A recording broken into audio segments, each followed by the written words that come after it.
Hey guys, this is Impact Hall of Famer Gail Kim, and you are watching the Countdown City WrestleCast.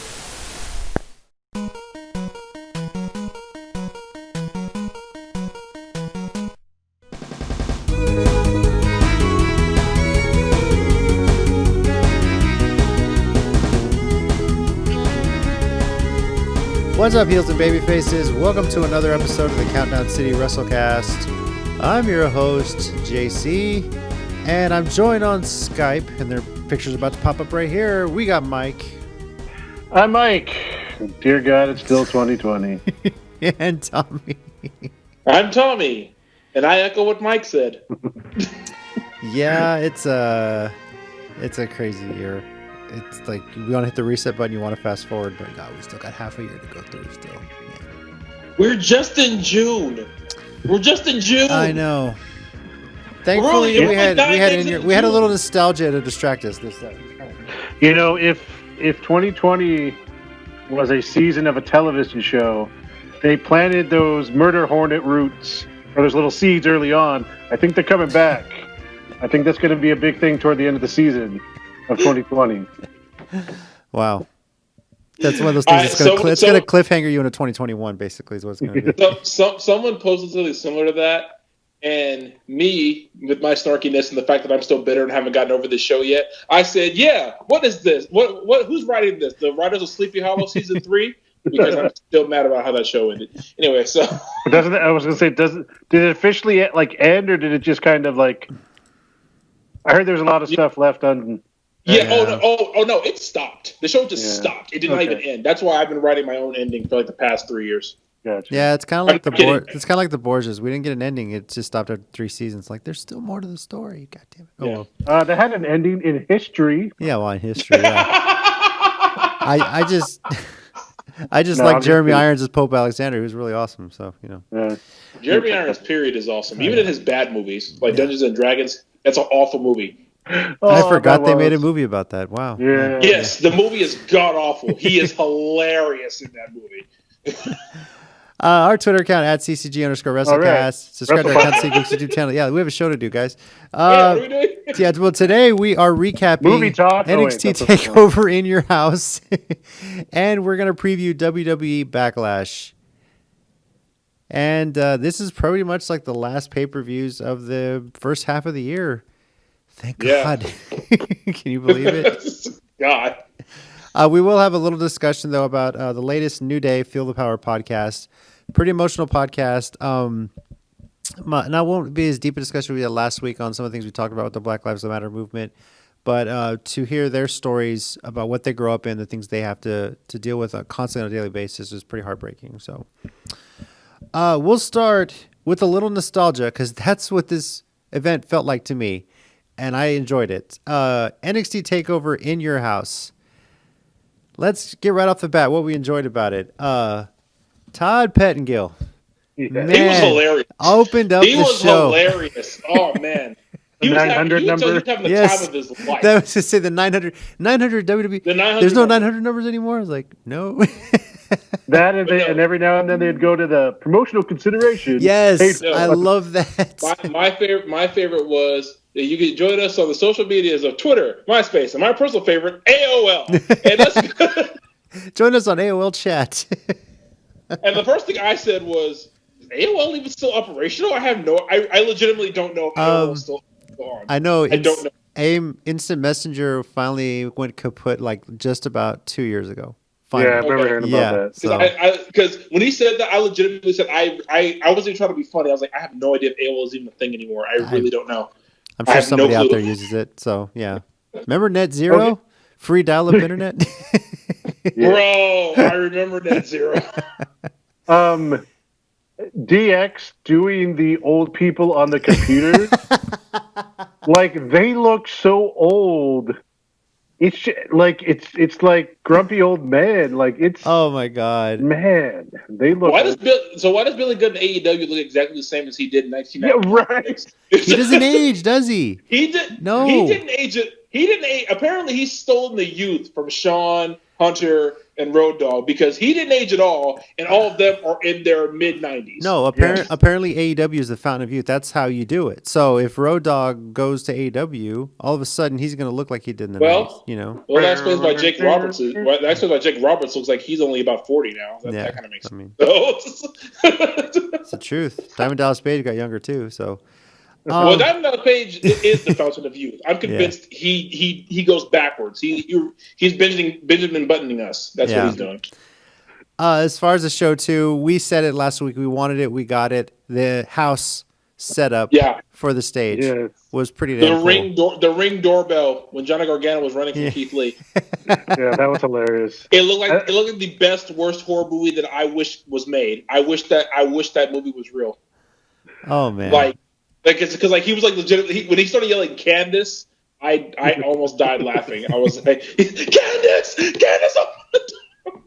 And then when he came out at the beginning of the match, locked the door, but there was the picture of Michael Hayes in the house. Like, yeah, I don't know. There was just you know Triple H had fun with all the nostalgia with this, though. I mean, there's no way he couldn't have. Let's just run with this and have some fun with it. It's like, all right, cool. It was a lot of fun. You were like, okay, Dad. It was a lot of fun. Grandpa. The matches were great too. For the most part, I mean, Tommy, he didn't look too good pretty early on, man.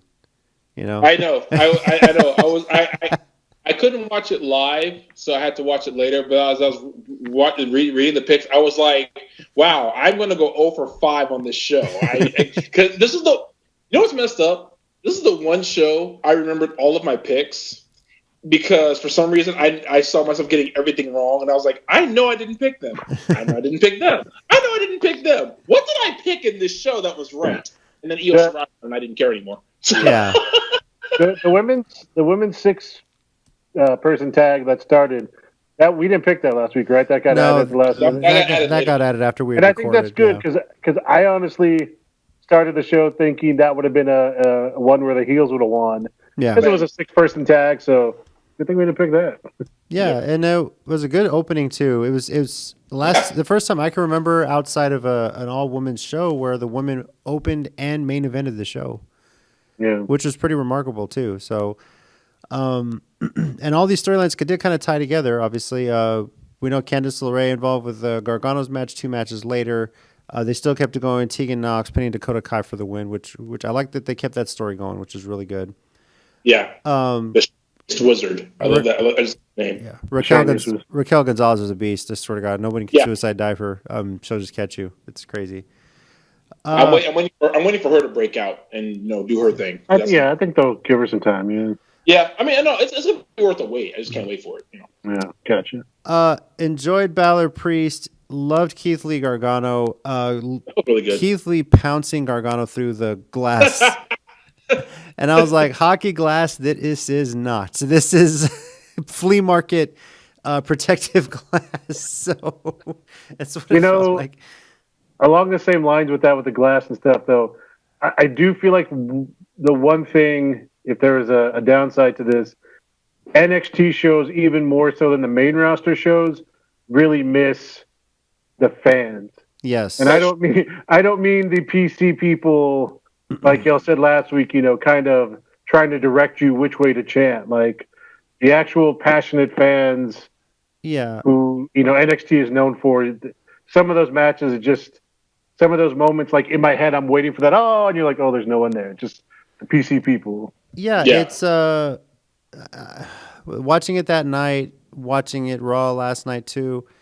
I'm a little annoyed by the scripted fans. I really am. You can tell they're trying though. They're trying, but like it's scripted chants. We're supposed to chant for this person.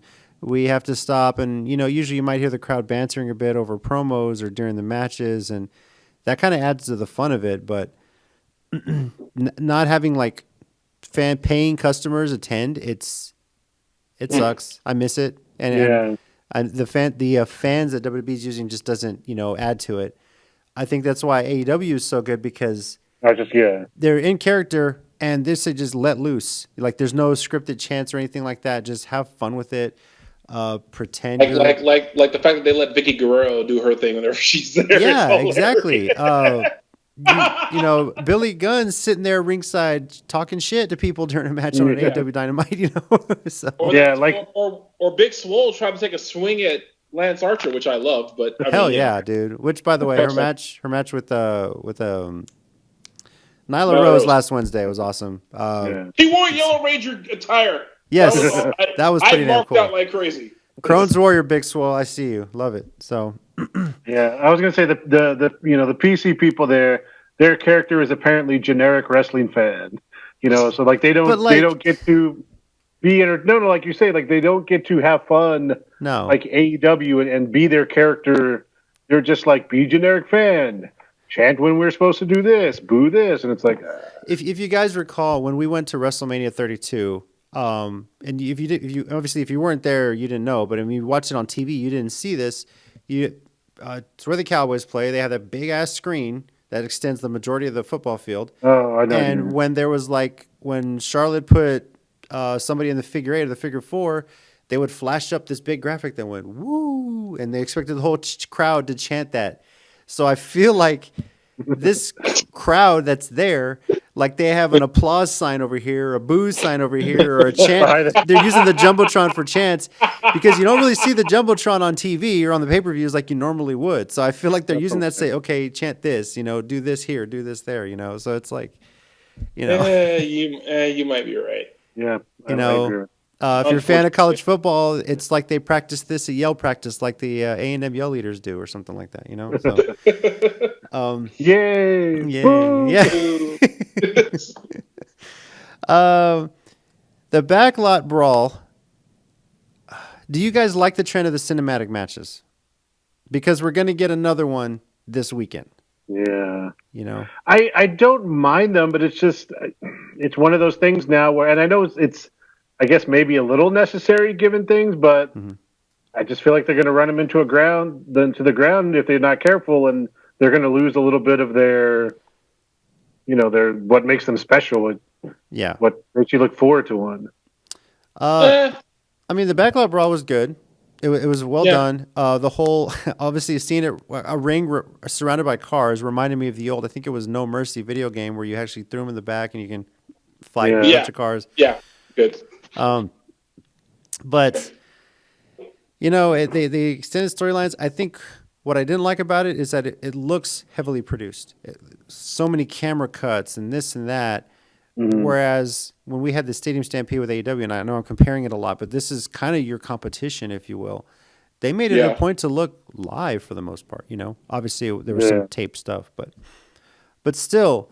I think the why this one didn't work for this one is because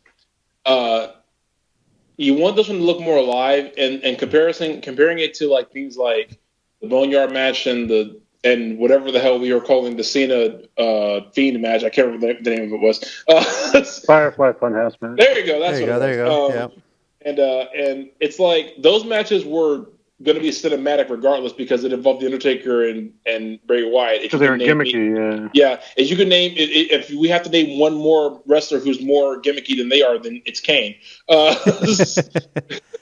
And that's about the end of the list. Anyway, but for this one, I liked it, but it did seem a bit on the heavy side as far as cinematics go. If they had kept it straight, I think it would work better. Mm-hmm.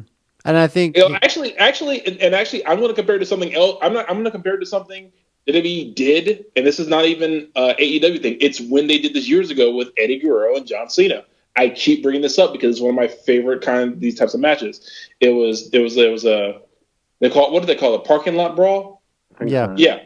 And it was just them, and I don't know if they, I don't know if they filmed this live or not, but they just had the camera, they had some of the guys in the back, and actually this is when the time when the heels were cheering for the heel, the face were cheering for the face, because Matt Hardy and Shannon Moore and the AP over there, because they had a match later, because they challenged each other to a match later.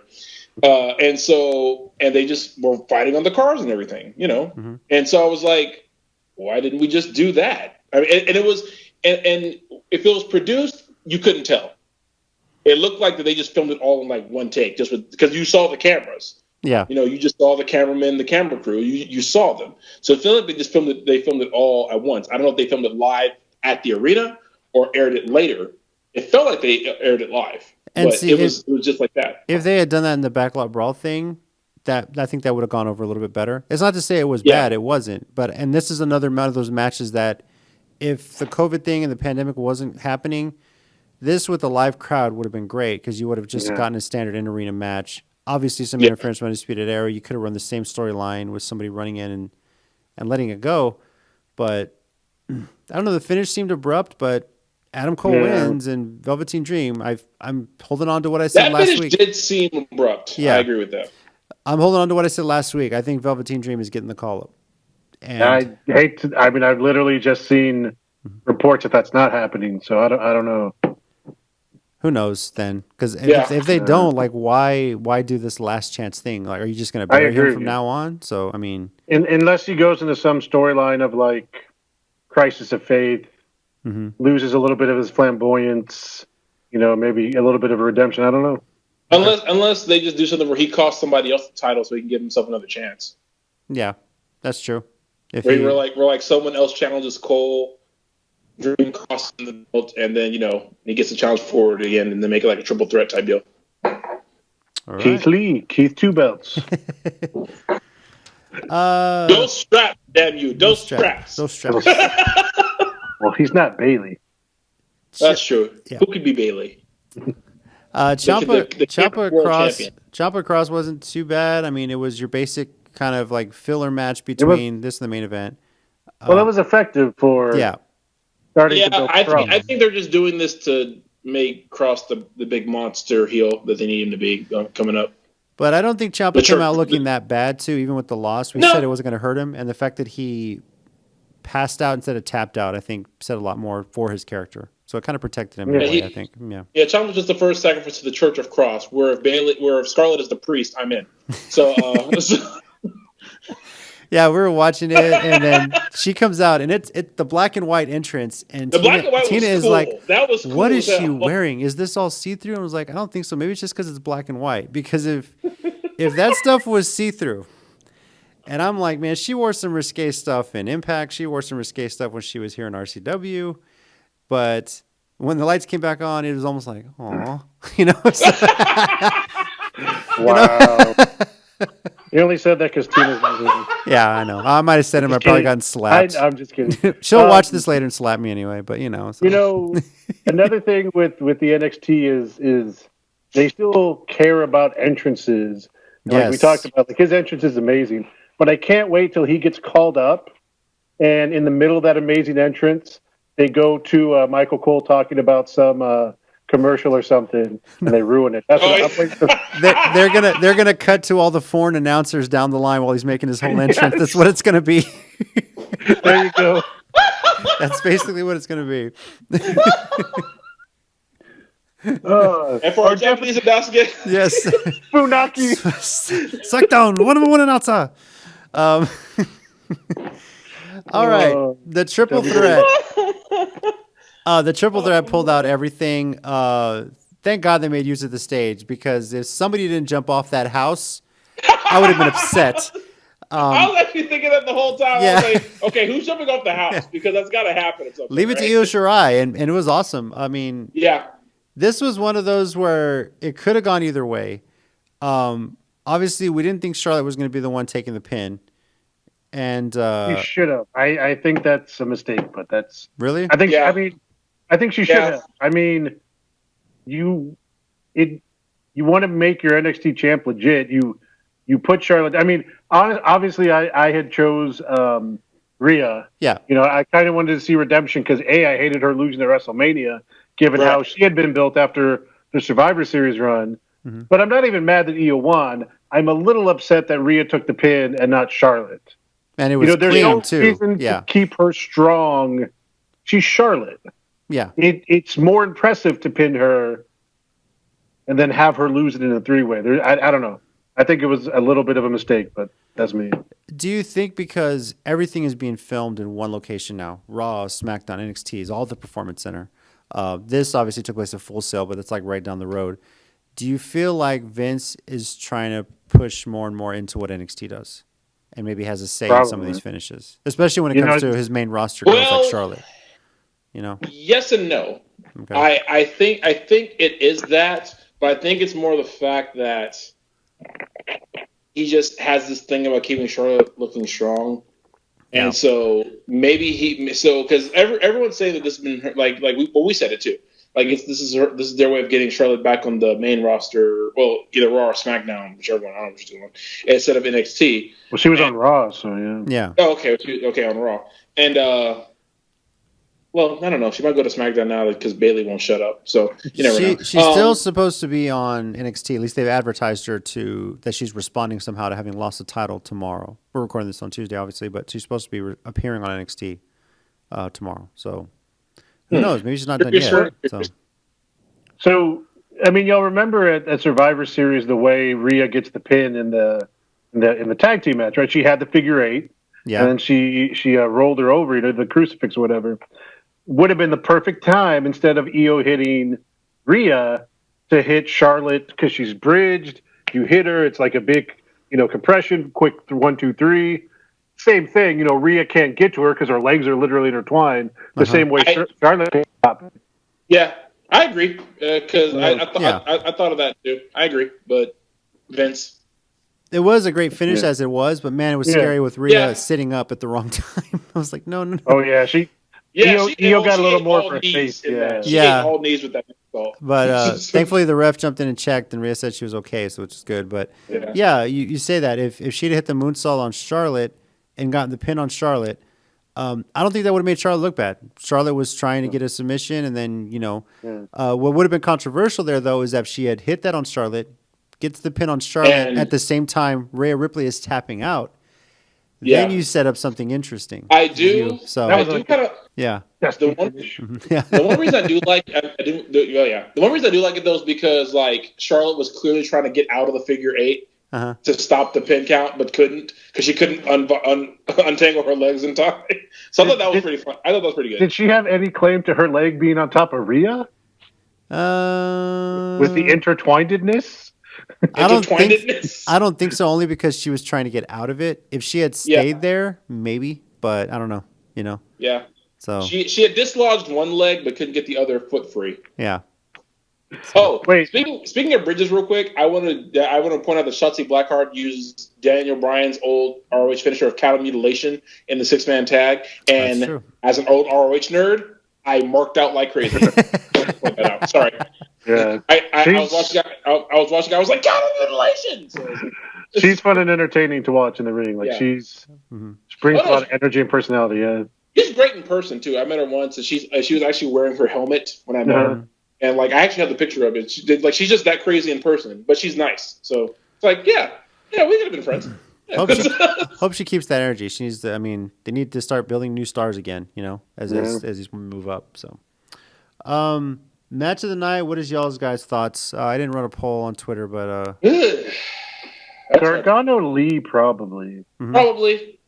For me, at least. From a wrestling standpoint, from an emotional standpoint, Io Shirai wins. Sorry. Yeah, I like Gargano Lee. That was great, but I think the triple threat, even if they were just fans, they were more invested in the show and that match. But I feel like that match. Vince told them to know. Yeah, I know, right? Make them look strong. But I feel like the fans would have been more invested in that match too if they were regular fans. Hold on. What? I'm going to play devil's advocate here real quick. Oh, boy. And stick up for the NXT crew there because when they chanted at Charlotte, "You don't go here," I laughed my ass off. When they chanted, "You don't go here," I was like, okay, wait a minute. That's actually good. I love her using her. I mean, I got to say to her, I made here. Yeah. Vince going to review the tape. Okay, who chanted that? They're fired. Yeah, right? Who started that shit? Who started it, damn it? Was it you, Triple H? Oh. Was it you, Triple H? Yeah. Bitch, it might have been. Damn it, you're my son-in-law. I'm going to demote you again. Oh. As for our pick results, Tommy went 2-3. Started off 0-3. Got Karrion Kross because we all picked that right. And then with Io Shirai winning, definitely got that. Mike and Tina went 3-2. Yeah. And I went 4-1. I don't know what I was thinking all night. I don't know either, but I went 4-1, and Mike and Tina went 3-2. So. JC, the new Mr. NXT. Yeah. What's up? Yes. I'm retiring now as Mr. NXT. I'm no longer going to pick any NXT. No, I'm just kidding. As for No, it'd be funny if the next takeover you do that. You just refuse to pick. I Yeah. already won one. Since I'm the king of NXT at this point, I'm done picking. No, I'm just kidding. As for our WrestleCast ratings, 0 to 5, 5 being WrestleMania 17, 0 being December member. Tina not joining us, but gave her rating. She rated it a 4.75. Really enjoyed this show. Really loved Io Shirai winning at the main event, and we both enjoyed this. The ode to basically Japanese wrestling culture, the confetti and the streamers after she won. I thought that was a nice touch. Really cool. That was a nice touch. Loved Keith Lee and Gargano as well, and those really stood out to her. And of course the 6-woman tag as well. Our daughter loved that too, seeing all the women open the show. So, Tommy, what's your rating for this show? I give it 4.5. Okay. I think. Well, I mean, I probably would have gone a little bit lower had it not been for EO winning, just because. But overall, the show, didn't really have anything that wrong. And see, that's why. And see, it's weird to give it a 4.5. It's like there's not that much I would complain about, but like you said, the few nitpicks I have just keep it from being like the best takeover ever to me. It's like we've had that before. We can have another best ever in the future. Just that it was a solid outing by everybody. 1.5. Okay. Mike, what about you? I'm going to go same 4.5, and I'm going to put it most squarely on something they can't control at the moment, but the lack of actual fans. Yeah. And it just, I think, and maybe we've gotten spoiled with NXT shows, but NXT is so good creating matches and moments that the crowd just gets on their feet and goes crazy about, and it misses that energy with some of these matches. Like, when they go through the 17 kickouts and the crowd just, counting on each one. It's just, it's not on the wrestlers, honestly. They were pretty much good matches. The what was it? The backlot brawl Backlot brawl. Yeah. Yeah. There was just something missing too with that. I liked Dream as Negan. Yeah. Which, that was cool. It was kind of cool. Really cool. I liked Adam Cole driving up in the big monster truck, but I don't know. There's just something off the whole night, and I think the biggest thing was not fans. So yeah, for that reason, I gave it a 4.5. Also, the lack of regular fans, but I did love the nostalgia. As far as the backlot brawl, I think the biggest thing for them was the cameras were too close. You couldn't fully see what was going on. I think you saw it here and there, but it was like I don't know. It was just a little too. Maybe that's just me nitpicking. It was hard to tell what was going on sometimes. I really just don't get why they didn't look at the match Cena and Eddie had in 03 for that, because the cinematic stuff works when it's that type of environment. Like when you're doing it at Matt Hardy's mansion, you're doing it at the Wyatt compound or whatever, Boneyard. That's fine. But when you're doing it like almost a straight up a wrestling match, just the hardcore one as you can get, just let the cameras run. Yeah, that was really good. Let it run. Edit later.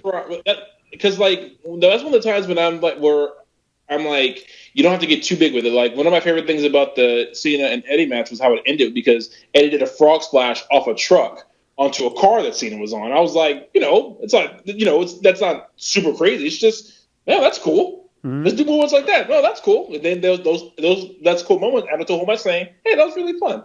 I think they tried too hard for this one, and that's ironic that they tried too hard. Yeah. And even then, I felt like it didn't need it. I feel like they changed it just to have a cinematic match. But maybe that was the thing. But 4.5 for me too is just that, the lack of fans. But I did enjoy the In Your House theme. I enjoyed the nostalgia, and I really hope that even if they're back to having normal fans, once a year they do a takeover event at Full Sail with fans there and call it In Your House, because I think the fans would really get behind that. That would be awesome. Love the nostalgia. Set up a 900 number again, just for the hell of it, just for one night only, so people can call and try and order merch. I think it would be hilarious. Operators are standing by, right?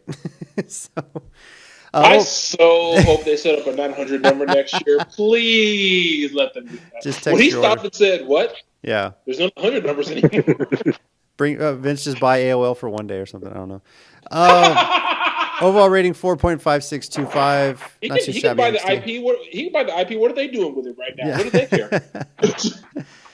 Now, from that, we're going to move on to WWE Backlash in the grand tradition of NXT versus its own parent company. Okay, NXT did this. WWE, what have you got? Because oftentimes we get that. Backlash thus far has 7 matches on the card. One that we're pretty sure is going to be on the pre-show because it seems to be where Jeff Hardy's making his run back. And one match that's being billed as the greatest wrestling match ever. The best part is even Edge and Orton online on Twitter and stuff have been like, "Yeah, we didn't ask for this. Yeah. We thought it was a joke. They just put it there. It's not us." It's the That's tagline of basically the what they've damn been saying. pay-per-view, too. So, Yeah. a note on that, though. It's been reported that match has already been filmed. They actually Right. filmed that this past Sunday, probably before they started airing In Your House. So, that's going to be the cinematic match of the night. It's likely going to go on last, so we're going to pick that one last. Especially Can you edit it to become the greatest wrestling match ever? That's what people think is going to happen. You know, Unless you edit in clips of I was Mr. just gonna Howard Misawa or Kenta Kobashi, then no, you can't. I was just going to say they're going to Photoshop Okada into the match somehow. Sorry. CGI. I guarantee you when this match comes out, Tommy's going to download the match, and then he's going to use Photoshop skills to put Okada's face and Kobashi over another. You know, he's going to find a way to put some Japanese wrestlers over their bodies or something like that. So Don't tip me. Do not tip me. We'll start with this. Probably Just on a primal level. When I keep hearing that, I'm like, stop saying that. We'll start with. I think repeating it over and over again was not helping me either. We'll start with what is sure to be the pre-show match: Jeff Hardy versus Sheamus. Tina's picking Hardy. I'm picking Hardy. I feel like this is the whole Jeff Hardy redemption tour. He beat Cesaro. Now he's going to beat Cesaro's tag team partner. At least that's how I think about it. Of course he beats Cesaro. Everyone beats Cesaro. So, Mike, where are you going with this? Cesaro. Oh, wait. Sorry. Jeff Hardy. Yeah, I'm going to go with Hardy, too. All right. Tommy?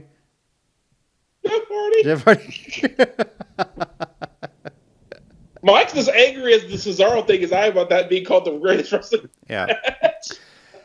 Now, if it was Edge and Cesaro, I might consider it for best wrestling match ever. Ooh.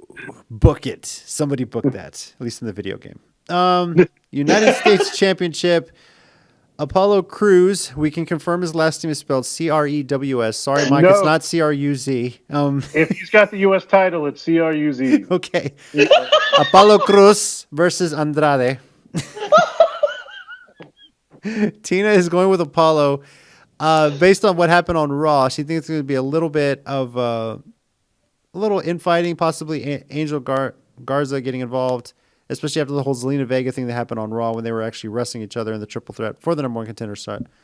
She thinks Cruz is going to retain. Does anybody else think Andrade has a chance to win this back? Does he have a chance? Sure, but I don't think he will. Yeah. Nah, I'm going Apollo. Yeah, I'm going Apollo too. Yeah, this is just... Apollo Cruz. You know, if he gets a legal name change for that and shows up in a lucha mask, I'm going to mark this shit out for that. That would be great. So, I'd be okay with. Oh wait, no. What if he just shows up just in a lucha mask and just changes his last name to Cruz? Oh my god. I mean, it's happened with mask wrestlers before. So. I'm down with this. I approve. That's one way to get your charisma. Every time you win the U.S. title, you have to get a lucha mask.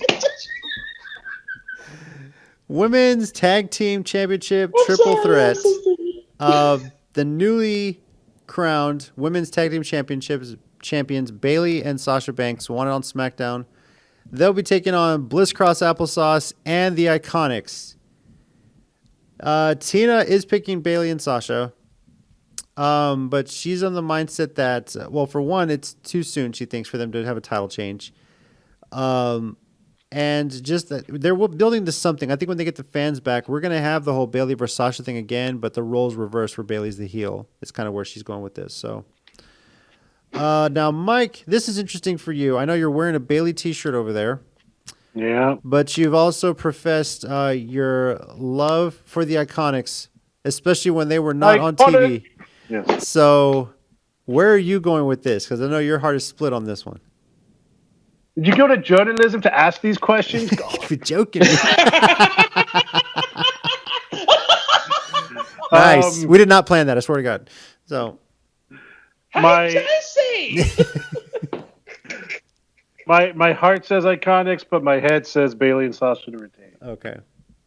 I'll go with my head, I guess. All right. Tommy? Wow, I was actually thinking I'm going Iconics actually. All right. I don't know why. I just see I see infighting happening between Sasha and Bailey, and Iconics taking advantage of it. And nobody likes Bliss. Oh wait, I forgot. I mean, they're okay. I can't say that. Oh, by the way, I don't know if I mentioned. I forget it's old. Look at JC's face. Oh my God. I'm wearing the shirt. Bliss Cross applesauce all the way. Get those titles back, ladies. I have a feeling if we were actually there, he'd have punched you, Mike, just directly in the face. Wouldn't it be the first time? That's true. I mean, we've been friends for how long? Speaking of which, the two of them they were on an episode of Ride Along. They finally got caught up on Ride Along, and I think they were just driving to New York. It was them. It was Nikki Cross and Alexa Bliss, and then the other car was Carmella and Corey Graves, which was hilarious in and of itself. But that sounds hilarious. When they do these Ride Along TV shows, if you haven't seen them, they're basically in a huge ass Chevy Suburban, a huge SUV. So Alexa's driving, and she spent maybe 10, 15 minutes just trying to get the seat right to where she could reach the pedals and see over the steering wheel. So it was pretty damn hilarious before they could even get going on the road. You need a booster seat. Yeah, almost like that. So they're like, hang on, I got to get this. They're on the walkie-talkie with production. 1 sec, she's trying to adjust the seat. 10 minutes later. That's hilarious. It's like Austin Powers. Yeah, pretty much. How did they film the episode? Because I would think Nikki would be laughing the entire trip wherever they were going just about that alone. Yeah, possibly. I mean, they just doing themselves. It was just funny, and it was the funny part is that Ride Along was just through New York, trying to get from just to get to New York to the Barclays Center, and it was enough for an episode. That's how long the drive is with all that traffic in New York. So I believe it. Yeah, I believe it. Yeah. So. All right, Raw Women's Championship. Asuka defending against Nia Jax. Tina's going with Asuka. There? Right after all the people she's injured, especially Kairi Sane. Kairi Sane's a trooper, though. Oh, dude, yes, yeah. Kairi Sane is a trooper. Like after that, I saw that gash, and she said, "No, keep the match going." It's like, I saw the pictures. Why doesn't she have a world title? Oh yeah. Look, Tina's going Asuka. I'm going Asuka. I'm just throwing that out there real quick. I don't know if anyone's going to pick Nia in this case, but yeah. Nah, Tommy, I don't want to be like racist, but not all Japanese women can have titles, okay? Why? Well, I mean, I don't understand. I don't understand what. All right, you raise a good point. No. I mean, we kind of got a trifecta right now. Hikaru Shida, AEW. Hey, I am not remotely complaining. No, Hikaru Shida, AEW, Io Shirai, NXT, Asuka, Raw Women's title. You know, who's Impact Women's Champion? Huh? Jordan Grace. Jordan Grace. Yeah, there's Jordan Grace. If Su Yung were champion right now, I'd do a backflip. You know, if they get back to filming, or when they do, what did they announce that's coming up? Slammiversary. Slammiversary, yeah. Slammiversary. So where they're teasing all the possible release people showing up. Yeah. Which, by the way, is going to be a multi-week show. So it's going to be like back-to-back weeks that they're doing it, is what I understand. Oh, it's not a pay-per-view? It's like their regular show? It's actually going to be like, if I'm reading the timestamps right, they're going to have the regular episode of Impact, and then they're going to have Slammiversary like after that for like a couple of weeks. So, okay. Unless it's kind a of part like of it. They're doing Fighter Fest too. Yeah. Or no, maybe it's Fighter Fest is doing that. But yeah, it's going to be, as I understand it, part of their normal show. So I don't know if it's going to be a pay-per-view. Unless I'm mixing that up with Fighter Fest, I'm not sure. I know Fighter Fest is doing 2 weeks. Maybe that's what I'm thinking of. But Slammiversary, okay, that's what I'm thinking. I'm sorry. Fighter Fest is doing back-to-back weeks. Yeah. Slammiversary is doing a pay-per-view. I'm sorry. July 18th. My bad. Yeah, they're doing an actual pay-per-view, and it's Yeah. good to see that because I know like these smaller promotions have had a difficulty with this time. So, but it's good to see they're still going the pay-per-view route. It can be done. And so the reason they're also teasing this because for most of those released, that literally coincides to the day that they're free. Mhm. Yeah, Yeah, I think we've talked about this before, but the Gallows and Anderson have talked about they're going to do a big podcast that 18th, the day they're free, and talk about all their feelings Everything. about stuff. yeah. Cool. Countdown the days. Yep. So yeah, Tina going with Asuka. I'm assuming Tommy, you and Mike are going Asuka. I don't see any reason why I would pick Nia. Obviously, yeah. So Obviously. yeah. I mean, after everything else has been through, come on, don't take the belt off of her. Come on, really? You know, for all the history of Vince not knowing how to book Asian wrestlers. I mean, Gail Kim has constantly said how they asked her, does she know how to speak Korean? Can you learn to speak Korean? Can you do this, do that? And obviously she doesn't know. And them doing things like putting Funaki and Kaientai in a dubbed gimmick, where they speak and they'll have the English voiceover later. When they're actually letting Asuka just go speaking Japanese and the point still gets across, it's going over well so much better. So my hope is that maybe he finally learned his damn lesson. My question is, who's keeping Vince distracted during this whole time? Very good question. I'm more than positive every time that Asuka's out there, Stephanie runs up to him and says she's pregnant again, and then says, "Oh no, wait, I'm not ready." And he's like, "She's like, oh, Dad, you got to come see this. Look what I can do." Man. It's an Asuka match. Somebody get Vince out of there. Because anytime Asuka's on commentary, I'm so convinced that Kairi Sane laughing at her was 100% legitimate. There was no scripting there whatsoever. She just completely lost it. Seeing Asuka just on the table talking. So. I mean, what are you doing an Asuka versus Charlotte match? Ooh, interesting. Because he has to see Charlotte. So yeah. Can we hold that off just a little bit, man? I'm trying to enjoy this as much as I can. I don't have much longer until he remembers Charlotte doesn't have a title on her. We literally have 5 more minutes until he realizes she had a match Monday. So. Yeah. For all this, her talking in Japanese too, I'm enjoying it, and I would just love to find out later that the whole time she's been cussing in Japanese and nobody knew the better, right? So yes, yeah. I'm hoping legitimately that happens. Yeah, because that's what Conan did on WCW TV. Universal Championship match is a handicap match. Braun Strowman versus Miz and Morrison. Tina and I are going Strowman. I mean, Miz and Morrison, if anything, I don't see how they get an upper hand on Strowman here. There's a small part of me that would love to see them win it, just to see them share the title and how they gimmick that. I know it's not going to happen. Is that the thing? They would share it, or is it whoever gets the pin would win the title? Have they really said that? I feel like I don't know. I feel like no, probably not. I feel like they will hit a move and both jump on top of him and pin him, and then do it that way. Okay. Morrison hits Starship Pain, and they both cover him. Yeah. And would do that. I mean, honestly, I feel like maybe if that were happening, okay, I'm officially going with Strowman. Okay. But the only way I could actually see that happen is if the Fiend showed up, attacked him, left, and then they both pin him. I don't think honestly they could without a big help, and I don't think it's going to happen. But yeah, if it did, that's how I would see it happening. Yeah, I think if the Fiend shows up, it'll be after the match. They want Strowman with the title, just put something on it. So yeah, no, I agree. Tom, you going with Strowman also? Yeah, I'm going Strowman too. Okay. Yeah. WWE Championship: Drew McIntyre versus Bobby Lashley. Tina is going with Drew McIntyre, but she doesn't think this is the last we're going to see of this. It's funny. This was basically an Impact Championship match not too long ago, right? That's exactly what I was thinking about. That's exactly what I was thinking about. But she's thinking at some point Lashley is going to win the title over Drew. It's just not yet. So it's something she's thinking could be SummerSlam, possibly Survivor Series, something later on down the year. We're going to get Lashley winning the title. So that's where her thoughts are. So she's picking Drew McIntyre right now. This is basically the first pay-per-view defense for Drew since he won at WrestleMania. I got to stick with Drew. It would suck for him to win it at Mania, the chosen one, and lose it the very next month, 2 months. Oh, no, he defended against Seth. No, he Money in the Bank. I'm forgetting Money in the Bank. Sorry, yeah. Have you met Vince McMahon? Yeah, I know. But I don't know. I'm kind of with Tina on this. Lashley is there, but not quite. There's something he's got to work up to, I think. But I'm going with McIntyre right now as well. So give the man a good title run. He worked for it. So Mike's going McIntyre too, and Tommy, you as well. Boy. I'm conflicted. Okay.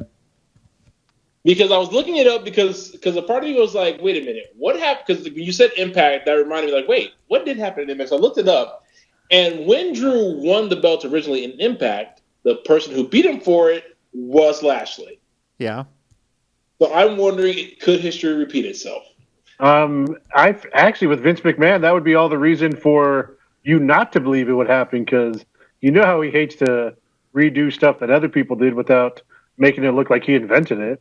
I would agree with you until the Boneyard match. Anyway, Look, if Lashley's MMA team shows up and gets involved, then you know he's repeating what Impact did. That we'll just say that right now. Okay. That's fair. That's fair. Okay. So, you know what? I'll go Drew as well. All right. And I think Lashley will beat him for it later. Okay.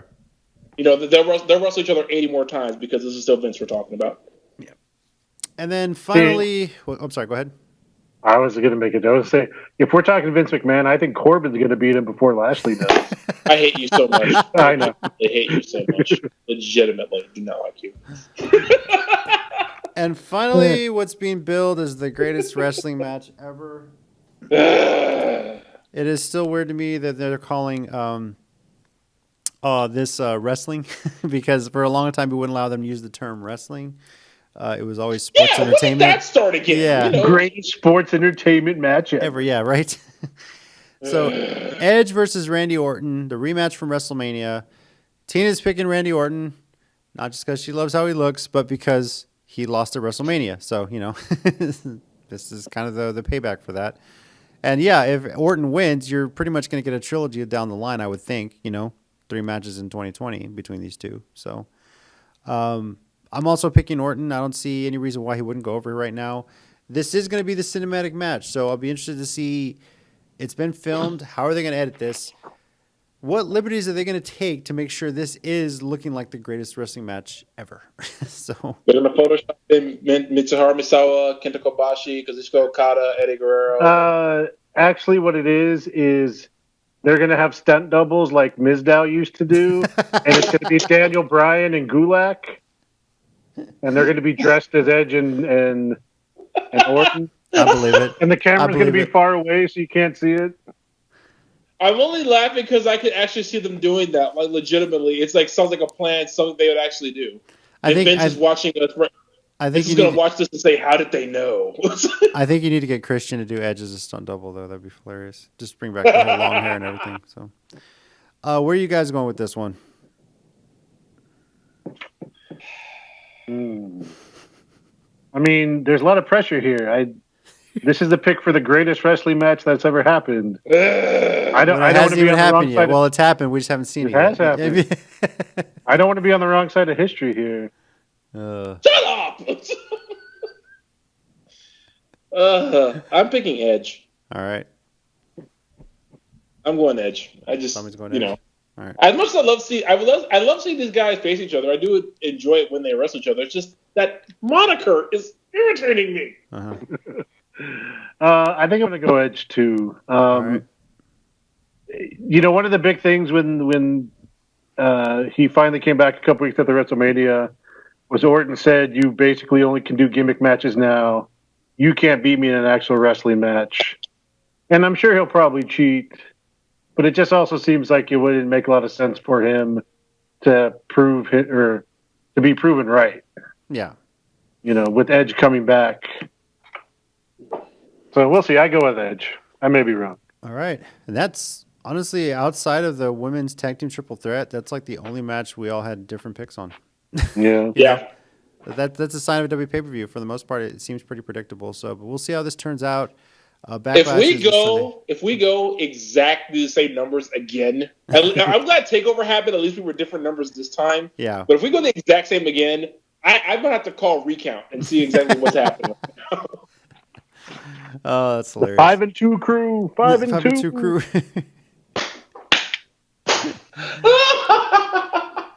No. We got shirts made. We're gonna have a little discussion. Mike did request we talk about this, and I'll be honest with you, like since this whole thing happened, I'm working from home more. The kids are home. it's hard for me to keep up with podcasts, because the kids are always around. I'm trying to listen. I'm trying to work, that sort of thing. But I made time to make sure I listened to this one with everything going on. The New Day Feel the Power podcast. They had an episode this week called "A Conversation About Racial Justice." If you're not familiar with it and you want to give it a listen, go ahead and pause this. Go get it wherever your podcasts are.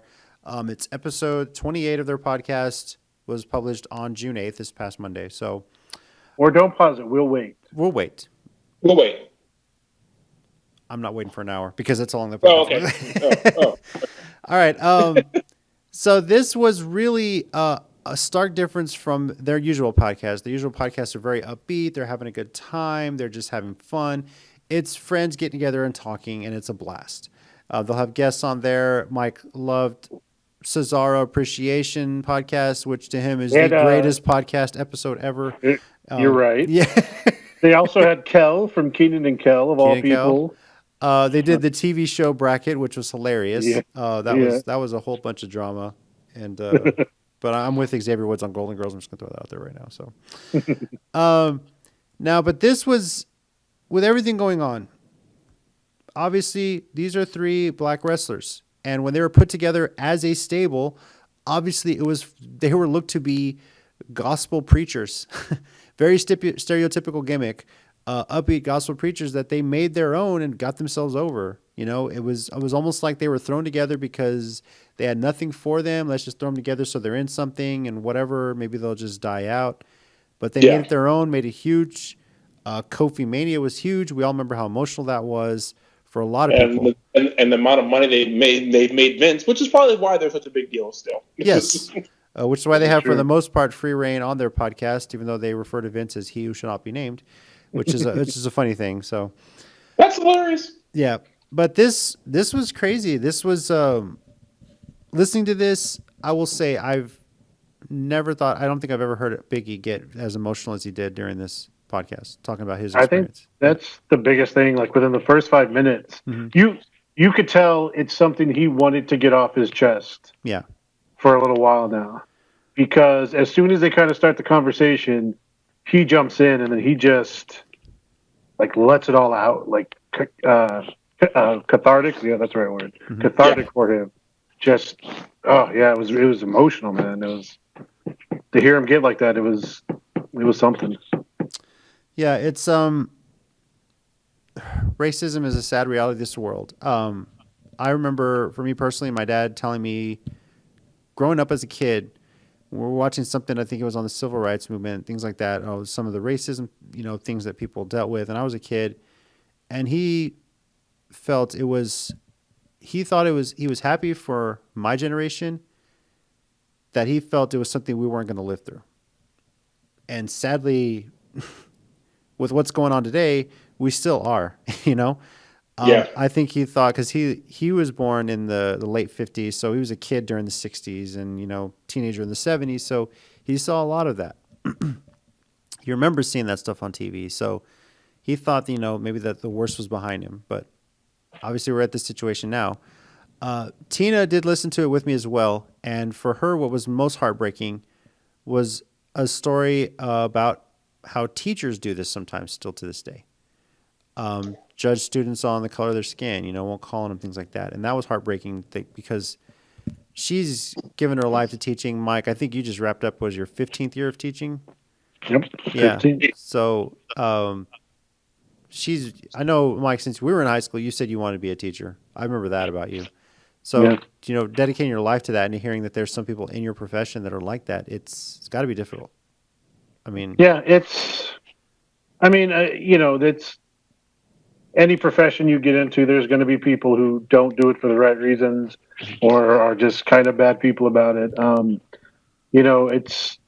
And I've taught in two schools, I know your wife's taught in one, but we've taught in schools that socioeconomically speaking, they're very low there. Mm-hmm. They're not, wealthy schools by any stretch of the imagination.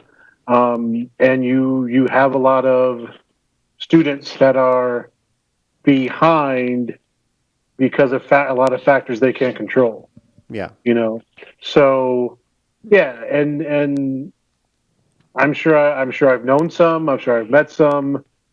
Obviously we're not in each other's classroom, so I don't know. But yeah, to know there's teachers out there who treat the kids like that because of their race, because of things like that. It's disheartening because all these kids they grow up with what they have and they're trying to do their best. Mm-hmm. And some have a good direction, some don't. And you as a teacher can make a big influence on that. So. One thing that did stand out to me too was Xavier Woods talking about how every black family across America, and Tommy, you can confirm, is independently has to have a discussion with their kids about how they have to look out for themselves because of the color of their skin. Growing up, I don't know how that conversation went with your parents. If your wife has had that conversation with her kids as well. I can't imagine what that's like. And I don't know if you can recall how you felt when you had that talk with your parents. Mine didn't really come until like high school age because, well, primarily I didn't go anywhere. Mm-hmm. It's confusing when you at first. Well, let me put it this way: it's confusing until you know the history behind it. Like, I think I've said this before. I'm not trying to say I've known everything about history of my life. I've known plenty of it. So by the time the talk came around, I think I already had a good general idea of the history of being black in America. And unfortunately, it's not the best in any stretch of the imagination. So, yeah, I mean, the conversation, while it's it leaves you wondering, well, why does it have to be like that? It's also, like I said, just necessary to just so you can just make it, just make it when you're outside. It will leave you confused at first because, why shouldn't it? Why, and that's why, that's why a lot of comedians say, you see someone who's yelling at the police, and if you're a black person, you're like, yeah, you're not going to do that. You're not going to do that at all. You're just not. And the conversation is pretty much because, you don't know, first of all, what kind of cop you're dealing with. If you're dealing with one who is actually a decent officer, mm-hmm. and there are some out there, or you don't know if you're dealing with one who's just doesn't care, Yeah, I can remember. I mean, obviously, this is all stemming from the protests, the mm-hmm. violence, the viral videos that go out of police harassing black citizens, and we don't get a lot of publicity about videos where a white cop will get a call into a black neighborhood because some woman feels disturbed that there's kids playing basketball in the street, and he shows up and just plays basketball with them. Yeah. For all the the bad cops out there, that there's a lot of good ones out there that people don't talk about too. Yeah, there are a lot of good ones out there. Mm-hmm. The problem is that people's I guess perception on both sides is very skewed. So, the good cops are overshadowed by the bad cops. At the same time, it's just for some reason, a lot of people have had this stigma of them not being of us not being good people for centuries, and we're not even entirely sure where that even came from. It's mm-hmm. And that's kind of the one reason why the talk with black parents and their kids leads to the why question. It's well, what did we do to make people not trust us? Mm-hmm. And the quickest way to answer that is, I don't know. Because if you look at history of African Americans in the United States, 1619, slave ships brought us over, emancipation, and I cannot use bigger air quotes if I tried.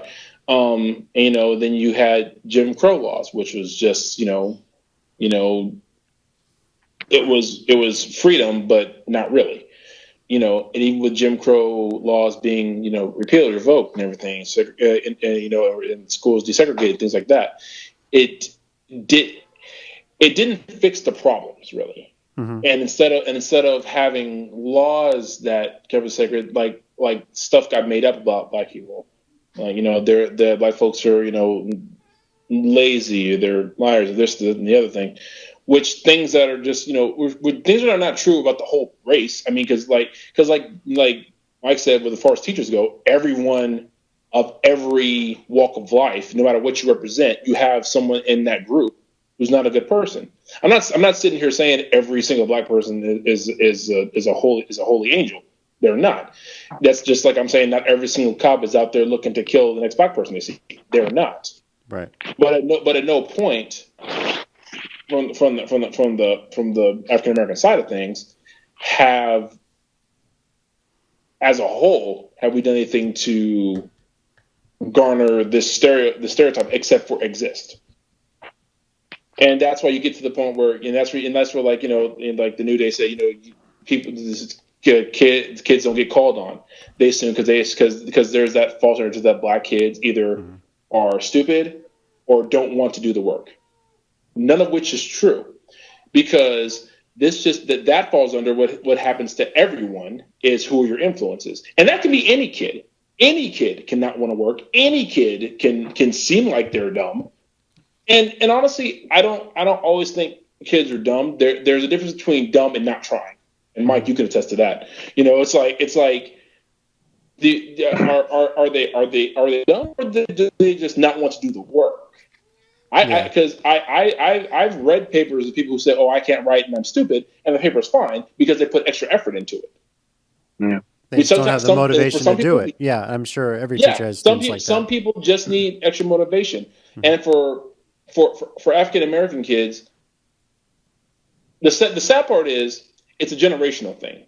Mm-hmm. The more generations who hear that we're lazy or stupid or anything like that, if they carry that stigma, it falls to the next generation. Yeah. Well, and this is someone speaking who was valedictorian of my middle school and of my high school. The reason I didn't fall into that is because my dad absolutely would not let me. My mom absolutely would not let me. Mm-hmm. I was not allowed up from that dining room table until my homework was done. Because for my dad, he grew up. He was born in 1945. He grew up in all that stuff. He went to Vietnam and came back and didn't get no respect. Yep. But he wasn't going to let me fall into that stereotype or fall into that false narrative of being dumb because I'm black, And because of that, I ended up outshining most of like my entire high school. Yeah. Mm-hmm. And so and it's not because I'm the smartest person in the world. It's not because I'm the best person in the world. It's just because I had that motivation. And that's one thing is that, a lot of people like props to the New Day, for like guys who came out of that and went on to bigger and better things, because some people let that stop them. And I'm not trying to condemn anyone who has been there, just been knocked down so far they just stop there, because sometimes that's a hard thing to be stuck in. You're just knocked down to the point where you don't see a point and keep getting up. And and honestly, I'm not, like I said, I'm not condemning. I get it. But there are some people who say, I don't care how badly I get talked about or how badly people don't want me to succeed, I'm going to. And then you get a guy like Kofi Kingston. I mean, to me, Kofi Kingston and Mark Henry are two of the biggest success stories in wrestling. Look all the crap Mark Henry had to put up with. Yeah. And never quit. And they gave him the worst gimmicks ever, expecting him to walk out the door any second. He came right back to work the next week. Like, what's up? Gotta throw Ron Simmons in there for Farouk Assad with the egg helmet we're gonna talk about. Yeah, for real. Yeah. Mm-hmm. And and then all three of those guys, won a world title. Yeah, maybe it was once each, but they did it. No one can take that away from them. R-Truth and TNA. He won the NWA world title twice. And I'm not trying to necessarily make light of this, but I saw someone post on Twitter an old Ron Simmons Nation of Domination interview where Vince is in the ring interviewing him, and he's doing his Farouk character, basically saying militant, it's racist that like, when was the last time a black man got a shot at the WWE title? And he was even like, even Ahmed Johnson, how come he hasn't got a shot yet or something like that? And the person was just like, man, if he had this character in 2020, NOD would be like the biggest face stable of all time. Yes. Yeah, they In this actually- age of I was social like- media, very true. Yeah. I was like, They, yeah. nothing they did would make them heels at that point. No. Not a thing. No, and if DX had done, if DX had done, punched a 4-year-old, everyone would say, "What did that 4-year-old do to make Farouk mad?" That's a stupid 4-year-old. and if DX had done blackface nowadays, they would have gotten roasted my for God. it. Yes, can you Oh, imagine? WWE would have been taken off USA like that. Yeah, Yes. no. Like Yeah. that. Can't do this nowadays. Yeah. Yeah. Mike, was there anything else that stood out to you about this podcast that really hit you? I mean, like just some of the individual stories. Like Xavier talks about, he's always seen as such like an upbeat, jovial, funny guy, but he realizes at the time he's felt like he's had to do that so people don't see him as threatening because he's black. Yeah. He always has to, try to be positive and upbeat and not come across like that. Kofi talked about, he was an athlete at school, Right. but just, and I think this goes into kind of like where the racism is kind of, you just grow up with them and sometimes you don't even realize. He was talking about sitting there with his teammates and then they just started saying racist things like it was funny, like a joke. Because I'm sure that's things they heard growing up, and that was just normal to them. But he was like, "Hey, I'm a black guy. I can't be saying those things." And it's just like, So I mean, they each had their individual, dealings with it and stuff, and probably stuff a lot of people don't think about or would even, stop to go, "Oh yeah, that probably happened."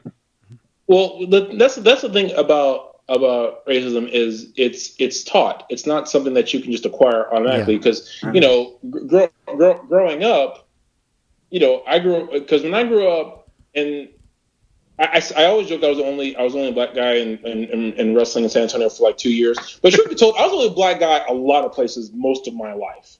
If it wasn't church, I was the only black guy wherever I was. School, whatever, what have you, I was the only black guy. But, and kind of like Xavier, I always put on, a happy, joking mood, everything because to make people more comfortable. Now, granted, I took it a bit far when it comes to wrestling shows because then I don't shut up. But but it's that same thing. But one of my favorite movies is 42.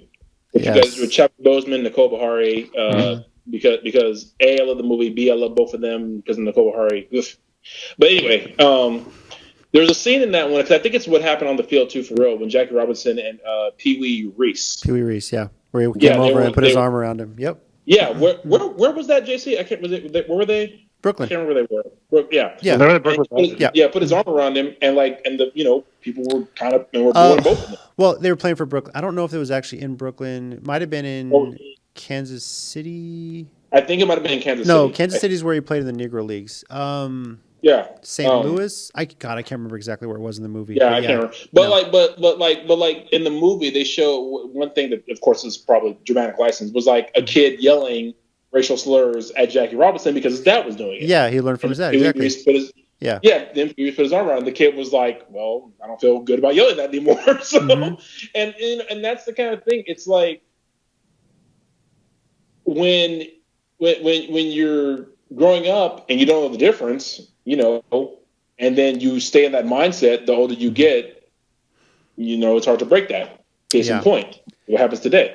But I think that's why things like Kofi winning the world title, because from our perspective as a black man, that was the greatest moment to me. To see and like I've said, representation matters. That's why that's why even for Eddie Guerrero, I know for the Latino community what that meant for him to win the world title. I mean, I'm like, hey man, that's got to feel good, But not just the world title, the WWE championship that the company's putting their name brand on it. That was a big deal.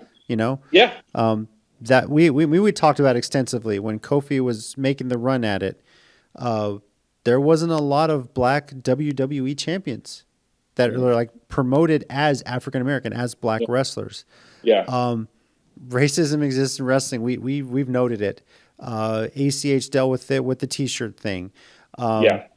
Superstar Billy Graham going on a rant that if Kofi wasn't black, he never would have said the shit that he did about Kofi, you know? And then I don't even have to mention Hulk Hogan, who is still banned from AEW, you know, and now his ex-wife as well. Although he posted about ANW, the restaurant root beer thing. I'm not kidding. I think it's on Twitter right now. I don't know if he took it down yet or not, but I saw it earlier. But yeah. Can we just cancel Hulk Hogan? Like, I don't. We might have to. You know, I mean, he's one of the. Honestly, I don't know if I've said. I'm sure I have said this before on the show. I was honestly, as a little kid, a huge Hulkamaniac. Mm-hmm. I was too. You know, like I was exactly what I've said this before. I was exactly the fan WWE wanted me to be. I cheered all the good guys, booed all the bad guys. The more I've learned about Hogan, now we all love the Iconics. Yeah, but the more I've learned about Hogan over the years, I just want nothing to do with that man, and I wish they would stop bringing him in on any show anywhere. I just let it die out, let it go. Let him. Like, he brings nothing peace to me anymore. I don't get any.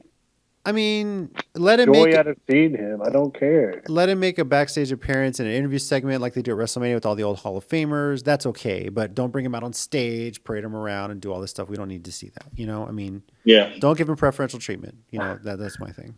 So, not to totally get off topic, but I heard there was when WrestleMania 36 was still going to be in front of a crowd of him coming in to win the Battle Royal.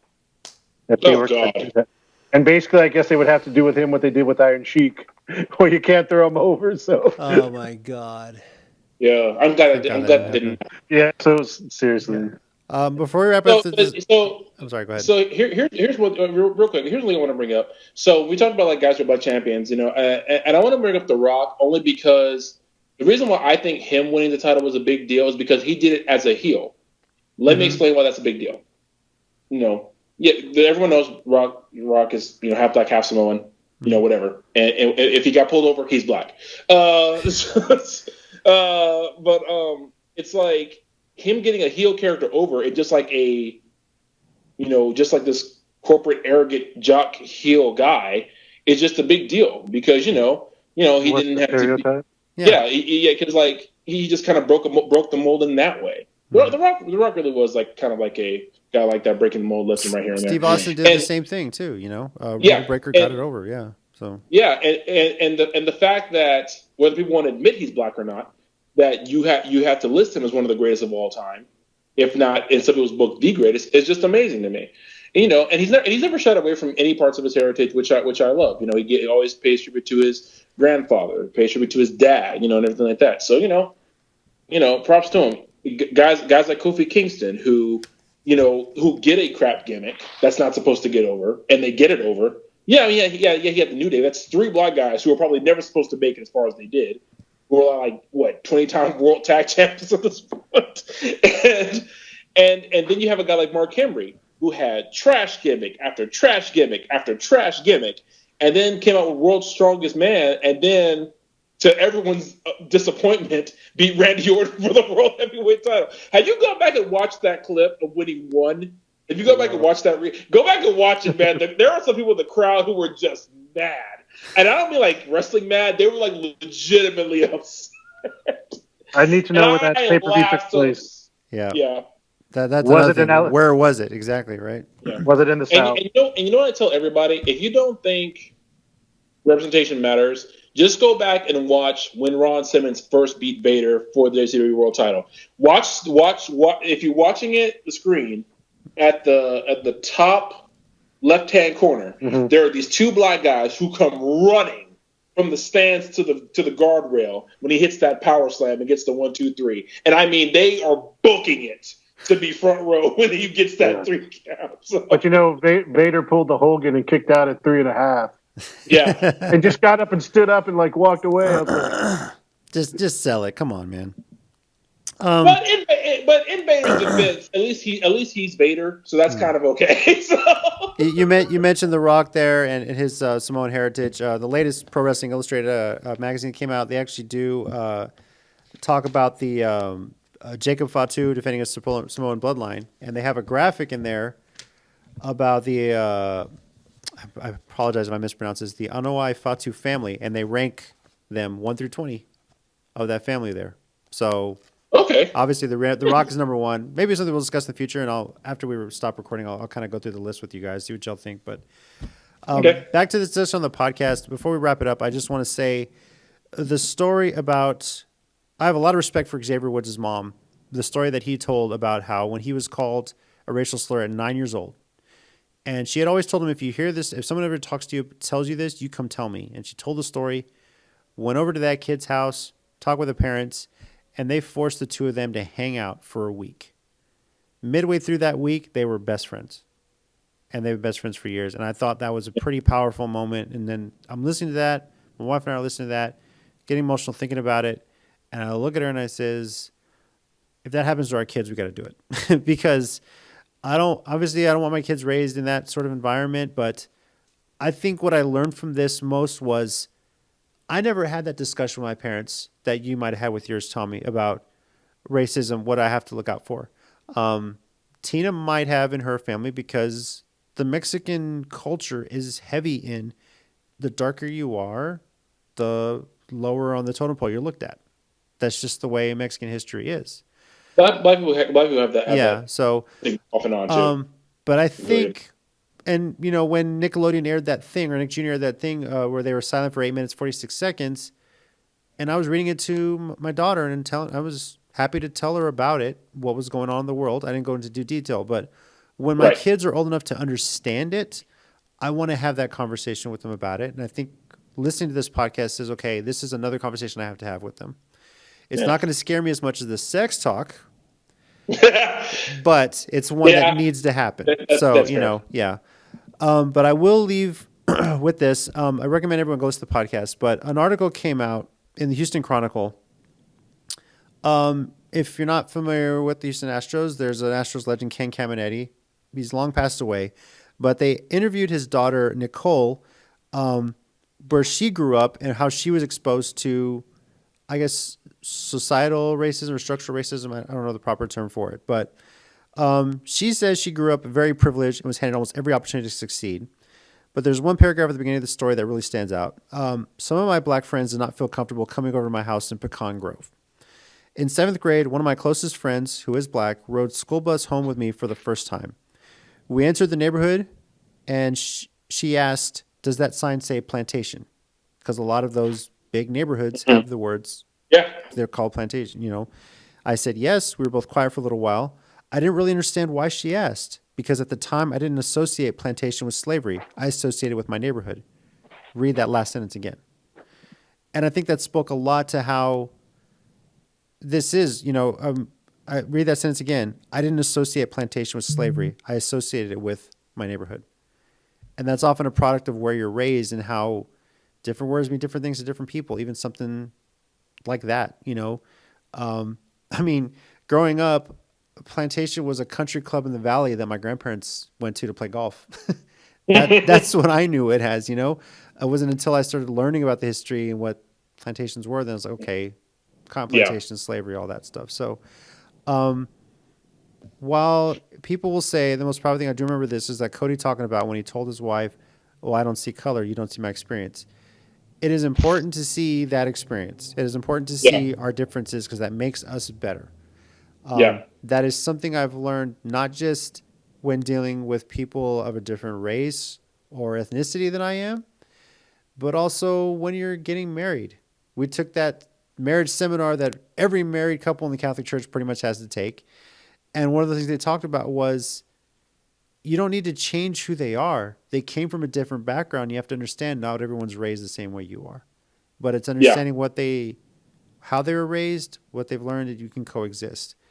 That being said, please don't raise your kids to be racist pieces of shit because we don't need that anymore in this world. Okay?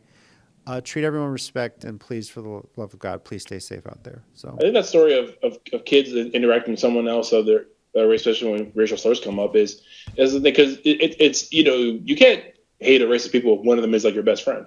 Yeah. Because then you're like, this doesn't make any sense. I can't hate all these people. because I love this one.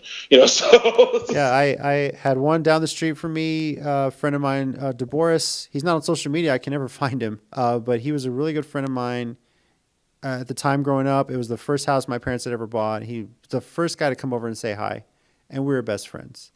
I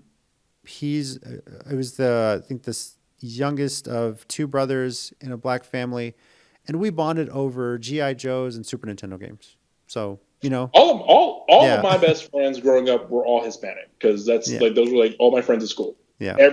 All my best friends were Hispanic. Mike, any final words? Antonio. Yeah, that's true too. That's true. Mike, too. do you have any final words on this before we wrap it up?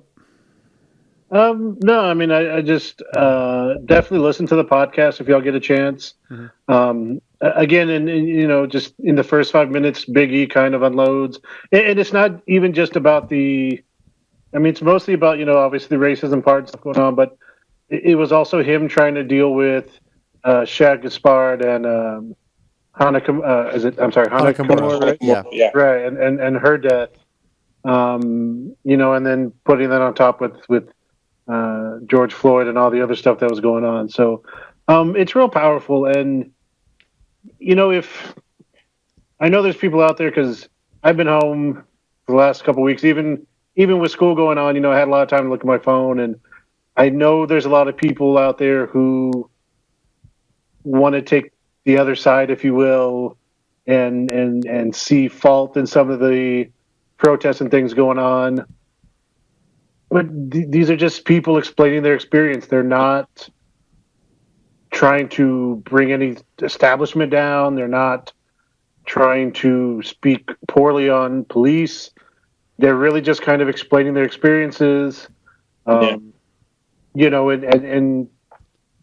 it in a peaceful and emotional way as much as they can. And I'm sure they have a lot of anger, but they try to focus it into telling their stories, and you really can tell. You can always tell on their podcast, but the bond they have with each other, the friendships that they've grown in becoming the New Day, in situations like this, it really makes you feel good that despite all the pain they're sharing, they're doing it together, and they're very close with each other. So Yeah.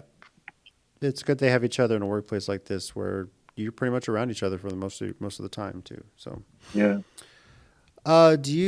We talked extensively about this. Is there anything you guys want to mention on the 1 minute warning? I have a feeling Tommy has something New Japan related to talk about, because I know you posted it on Facebook. I do, in fact. Okay. I don't got anything, so I'm good this week. All right. Tommy, this is all you, man. So your 1 minute, for those that are new, by the way, 1 minute warning is just a minute for us to talk about whatever we want to talk about, wrestling related usually. So, and I have a feeling Tommy is going to be talking about the recently relaunched New Japan Cup. Am I not mistaken? Oh, yes. Yeah, right. I had a feeling when he posted on Facebook, I was like, well, I know what he's talking about. All right, here we go. Ready? 3, 2, 1, go. I can dance. Oh, He posted that too. Sorry. Get myself together. The New Japan Cup is on, baby. It's on. Oh, I was so happy when they announced the bracket. I was like, a friend of mine posted, "Did you see it?" I was like, "I know. I'm stupid." I said, "I'm sorry. I'm too busy." I'll try and pop the bracket up right here while he's talking. Go ahead, man. Yeah. So we might have to repick the brackets because they changed some names on it. So, but it's official. It's back on. Starts June 16th. Goes all the way to July 11th, and then I think it's the 12th. Someone faces Naito at Osaka-jo Hall. So whoever wins on July 11th, the very next day they're getting their title shot. So I'm just happy. New Japan's back. It's on. We're doing this again, and I could not be more happy. I'm thrilled. Thank you. Finally. Are they doing any sort of like social distancing measures or fans allowed? Or are they doing what Korean baseball did and put a bunch of stuffed animals in the crowd? Because that was pretty costly. I'm not sure how they're doing it yet. They haven't announced everything yet. So I'm not sure because Osaka-jo Hall, to go into that building, they're probably going to have some fans. Mm-hmm. I'm guessing not a ton. They're probably going to put some measures in place. But Everything else, I mean, they could. The rest of the tournament could be house shows with could be empty arena shows because those are just like the. I'd be interested to see if they do that because I've seen some stuff online where they were basically really against that because they feel the fans are such a vital part of the product. Yeah, that's one of the reasons they haven't been doing it up until this point. So I'd be interested to see if they. Well, I do know that Japan did lift their state of emergency concerning COVID. So they, and that's probably why not a lot of their talent roster changed because of who can make it and who can't. So they probably are going to have just very very few fans in the building, period, and everything. But I'm thinking so because by the time they get to Osaka, Joe Hall, I mean, because that's like a legendary venue. That's like where guys I think that's where Okada and Kenny Omega had their 7-star match. I think. Yeah, that's it. 7 stars. 7 stars. Yeah, that was Osaka Joe Hall. So that place is known for their fans. So if anywhere is going to have fans, it's going to be that building. Mm-hmm. And I just excited. I will because this tournament has a lot of junior heavyweights in it too, if I'm not mistaken. Yeah, a lot of replacements. A lot of guys were replaced obviously because they can't get over there. So I mean, yeah. Mm-hmm. And guys who you never know. This could be one of the times where they have a sleeper winner at this point because at this point I think anyone's just people were kind of yes, we don't care who wins. Just someone in the tournament. Just wrestling. Yes. If anything, if they advertise it right, this could boost New Japan World subscriptions too. So it's definitely worth looking into if you're interested. So, the only thing that they really have been doing differently this whole time is they've been doing a lot of at home stuff as far as people recording their favorite moments, their favorite matches, that kind of thing that they've done, and they posted those. Ring of Honor's doing the same thing. So actually. In other news, it's kind of like that. Jay White sent an ominous message to Ring of Honor. I guess since they were going to have that whole deal, but that got postponed. So I think they might be gearing up for something there too. So okay, cool. Yeah, they'll work that out. So, but it's the New Japan Cup. I don't care if it's 2 months late. I could not care less at all. I just want the New Japan Cup. Could not care less, but it's happening. Thankfully, it's finally happening. Because because that means we're also going to get the G1 Climax. Thank you. This weekend, though, WWE Backlash is Sunday, June 14th at 6 p.m. Central Time. No, who cares? I'm kidding. Kickoff at 5:30. Hey, you're happy Backlash is back, so I don't want to hear it. So that's true. It'll get ready for that 8-star match. Yes. I hate you. It'll be at the WWE Performance Center in front of fans in Orlando, Florida. And it'll be on the WWE Network. Obviously, most of it should be live. I'm curious to see with Edge and Orton being already taped, if there's going to be fans in attendance and how they're going to work that out. So our Twitter account is at @CCG_WrestleCast. And comment here, subscribe to the Countdown City Geeks YouTube channel. Let us know your thoughts on Backlash. Let us know your thoughts on In Your House. Let us know your thoughts on the New Japan Cup coming back. So we'd love to hear it, what y'all think this means. And if you're interested now in New Japan more than ever, because a lot of people being at home, have they gotten to get their fill of wrestling more than they usually would? So, next week we will be back to recap Backlash. And then after that, we'll get a nice little week off to do, just a little blooper reel, all the fun we've had the first half of this year. And I'm still picking my winners for the New Japan Cup, and I'm sending them to you. So. Okay, that's fine. Yeah, because that first bracket's all shit now, right? So, yeah, that first bracket is just put that in the trash. It's over.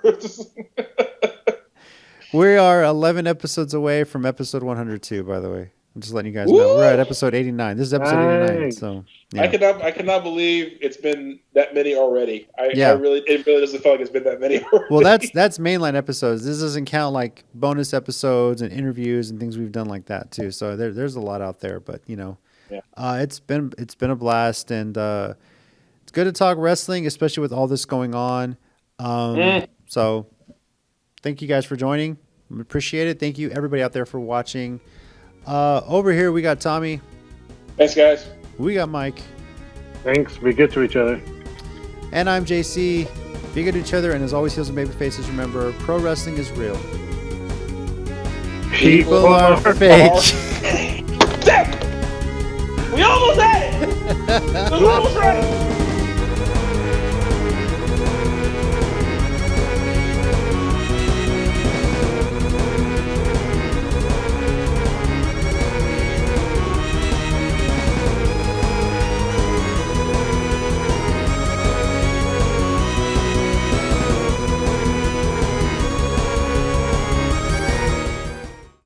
So if you want to subscribe to the channel, click right here. And if you want to watch more WrestleCast videos, I got 3 words for you. Click right here.